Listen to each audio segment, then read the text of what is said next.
আসলে home theatre যেটা YouTube channel এটা আজকে লঞ্চিং হলো। আমরা সবাই আসলাম।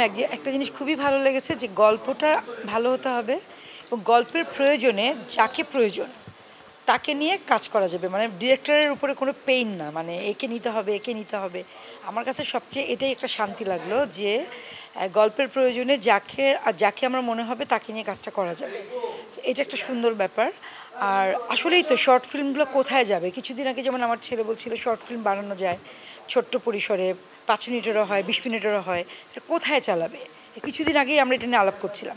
সো আমি যখন এই প্রোগ্রামটায় আসলাম, সো আমার বুকটা এত বড় হয়ে গেল যে আসলেই তো কত ছোট ছোট ছেলেরা আছে, কত ডিরেক্টররা আছে সুন্দর সুন্দর শর্ট ফিল্ম বানাতে পারে। কারণ সবাই তো আর ফিল্ম বানাতে পারে না, মানে সবার তো এরকম ভাগ্য থাকে না যে ভালো প্রডিউসার বা বড় একটা ফিল্ম, এটা তো অনেক সময়েরও ব্যাপার। সো শর্ট ফিল্মগুলো তো পুরো পৃথিবী বিখ্যাত হয় যখন দেখা যায় যেখানে সাবটাইটেল আছে এবং পুরো গঠনমূলক বক্তব্য প্রধান।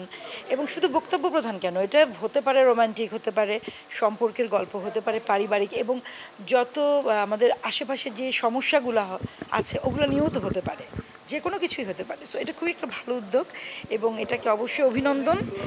আমি নিজেও ভাবছি যে এখানে শর্ট ফিল্ম মানে বানানো যায় কি না, মানে আমারও খুব ইচ্ছা করছে দেখে যে সব কিছু পরিবেশ যা যা যা কিছু দেখলাম। আর এখানে দুইটা কাজ দেখলাম। প্রথম কাজটা তো খুবই সুন্দর এবং একদম আমাদের আশেপাশের গল্প, আমরা যেটা প্রতিদিনই দেখতে পাই, খুব ভালো লেগেছে। আর যে পরে যেটা দেখলাম গান নিয়ে, আমার মনে হয় এটা প্রত্যেকটা বাচ্চার দেখা উচিত এবং প্রত্যেকটা বাচ্চা পছন্দ করবে। আমি এদেরকে বলবো যে বাচ্চারা যেন কিভাবে দেখতে পারে সেই ব্যবস্থাটা যদি করা যায়, আমার খুবই ভালো লেগেছে।